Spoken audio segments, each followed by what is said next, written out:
se tient le congrès de la Soumam. Une charte y est adoptée. Elle jette les bases du futur État de l'Algérie indépendante. Elle met en place l'embryon de l'administration algérienne. Le congrès de la Soumam organise l'armée de libération nationale en une véritable armée régulière, englobant l'ensemble du territoire algérien divisé en 6 wilayas.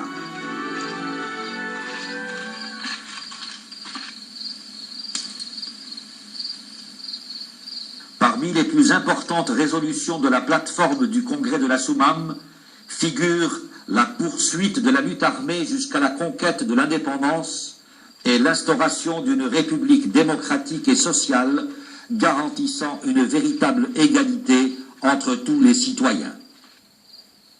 La reconnaissance de la nation dans ses limites territoriales comprenant le Sahara et la reconnaissance du FLN comme représentant unique et exclusif du peuple algérien.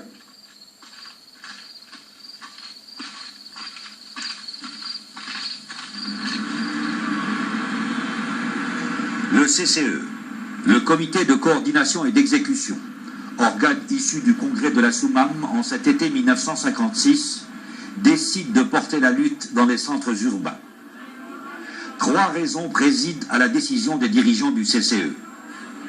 Internationaliser la question algérienne, désormais inscrite à l'agenda de l'ONU, soulager la lutte de l'ALN dans les campagnes, et surtout répondre aux exactions et attentats des ultras de l'Algérie française, notamment après l'attentat de la rue de Thèbes à Alger, qui a fait de nombreuses victimes. Moi, je l'aimerais aller en Italie. Ma femme n'aime pas l'Espagne. Elle dit qu'on pousse plus vite. En ce 22 octobre 1956, l'avion transportant Ahmed Ben Bella et ses compagnons, parti de Rabat au Maroc en direction de Tunis, est détourné vers Alger par l'armée française. À son bord, les 4 chefs historiques du FLN, Ahmed Ben Bella, Mohamed Khidr, Hussein Aït Ahmed, Mohamed Boudiaf et un intellectuel algérien, Moustapha Lashraf. Ils devaient se réunir avec le roi Mohamed V et l'Habib Bourguiba pour évoquer la question algérienne et le rôle que pourraient tenir les alliés tunisiens et marocains pour favoriser le combat pour l'émancipation. Les 5 responsables algériens arrêtés resteront en prison jusqu'à l'indépendance.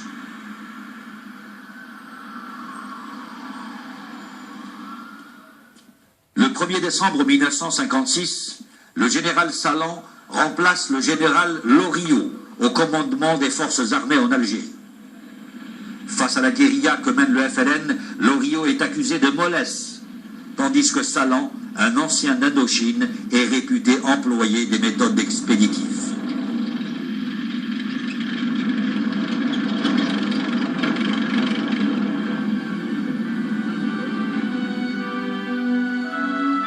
En cette fin d'année 1956, le 28 décembre est assassiné Amédée Froger, le maire de Boufarik. C'est le président de l'association des maires d'Algérie, un activiste ultra de l'Algérie française. On ne saura jamais qui a tué Froger. Un malheureux portefaix, Badesh Ben Hamdi, est arrêté et torturé. Pour l'exemple, il sera guillotiné.